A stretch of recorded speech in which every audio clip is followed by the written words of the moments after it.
It's your girl, Gia Macool, and I have a special guest for you today, an independent rapper, host of Real Talk Podcast, and author of Strong Advice, Zuby's Guide for Fitness for Everyone. What's up, Zuby? Happy to be here, Gia. How you doing? Super appreciate you being here today, and I know that you were traveling the world, visiting some cool places. I have, yeah. I've been to Florida right now. I was in Houston before this, and before that I was in Turkey. Before that I was in the UK. A lot of people know who Zuby is, right? Some people might not know who Zuby is. Of course. So you have been really, really successful. You pulled a six-figure with your music, and you're very multifaceted. So you don't just rap. You're not just an artist. You have a book, right? Now, correct me if I'm wrong. I know that I have the Strong Advice. Hey, there it is. You guys, I'm going to put all of this information down below. So if you guys want to check him out, you definitely can, and make sure you go follow him as well. Please do. But tell me a little bit about how you got started doing the coaching, because that is really cool that you are helping people in that avenue as well. Yeah, sure. So I got into fitness in general when I was 15, 16 years old. So I actually went to boarding school in the UK. I grew up in Saudi Arabia, but when I was in the UK, I started playing rugby when I was 11 years old. So I started actually working out and lifting weights to get in better shape for rugby. Funnily enough, a lot of people don't believe this when I tell them now, but I used to be overweight. In fact, Really? I weigh less now than I did 20 years ago. Wow. You never know. Yeah. So you had to go through that mindset change. Exactly. It all starts with a mindset shift, and then physical change comes after and with it. So that's how I got into training for myself. And I just, even when I stopped playing rugby after university, I just kept up my training, sort of combination of bodybuilding and powerlifting and just generally staying in shape. And then that book there, I wrote Strong Advice in 2019. I'm someone who a lot of people, both in the real world and online, as you know, there's no better feeling than knowing you've had a positive, inspiring impact on somebody's life and helped them to change their life. That's what it's for the about. better. That's exactly what it's about. Helping others. Question a lot of times. Zuby has, I think it's close to 800,000 followers right now. He's become quite a bit of a Twitter personality, amongst other things. And I think that's how I came across Zuby, was finding him up on Twitter. It just really it was very relatable. I think there was this one tweet in particular that I want to bring up, and I'm going to reference the tweet, guys. Okay. It says, people who lift weights don't tend to be socialists. They implicitly understand they cannot lay claim to somebody else's gains. So why do you think this is? Because that's a very smart tweet.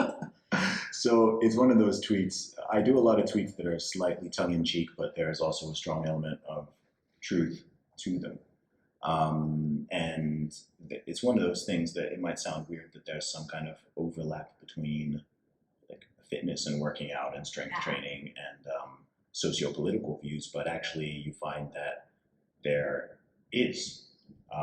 And essentially it's the concept of there are a few things more individualistic and meritocratic than individual physical training. Right? It's totally objective.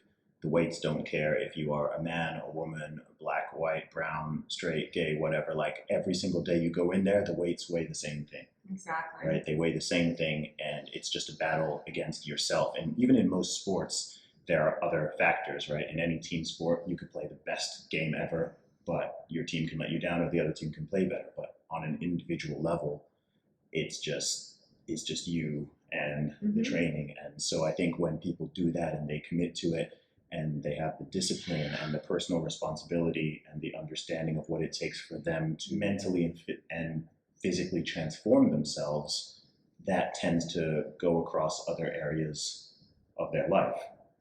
Why do you feel that those who have a fitness background, or those that put fitness as a priority, have completely seen what's going on in today's society differently than those who are not? There's definitely a divide. Yeah.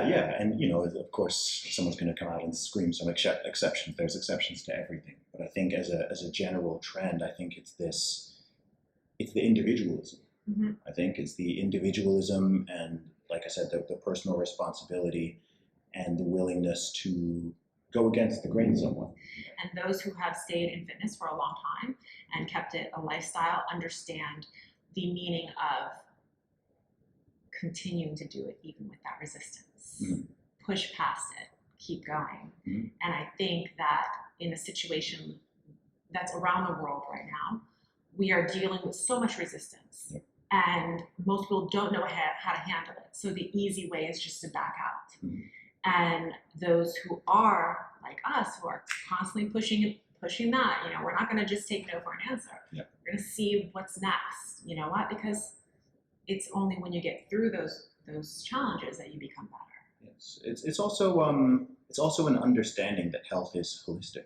Mm-hmm. I mean, what's amazing to me there's a lot of things amazing to me over the past 18 months, but one of them is we've been talking about health without talking about health. Mm-hmm. That's all the talk has been about: lockdowns and vaccines and masks, Mm-hmm. right? It's like those three things have become the holy grail. Like, what's that got to do with health? There's nothing healthy about locking down the population. There's nothing healthy about wearing a Petri dish on your face all day long that doesn't actually do anything.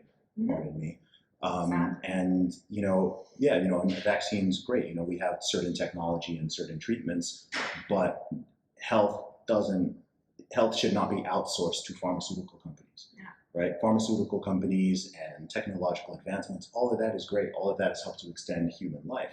But there's so much stuff that you can do on an individual and personal level that will help protect you, not just against this particular virus, but against things that are actually far more likely to kill you, such as heart disease and strokes and diabetes, etc. And this conversation has just been totally missing.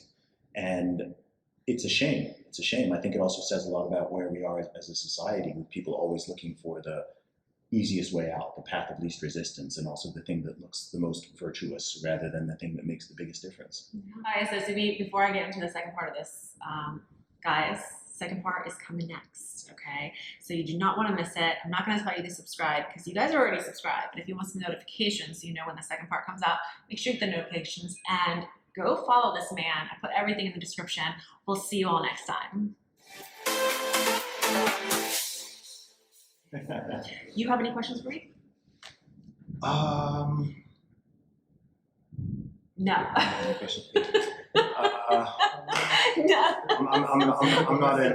I'm not in question asking mode. Okay. How long will you come on my podcast? There you go. Exactly. I'm saving them. You didn't do your homework. Saving them. All right, you guys ready? Okay, let's do it.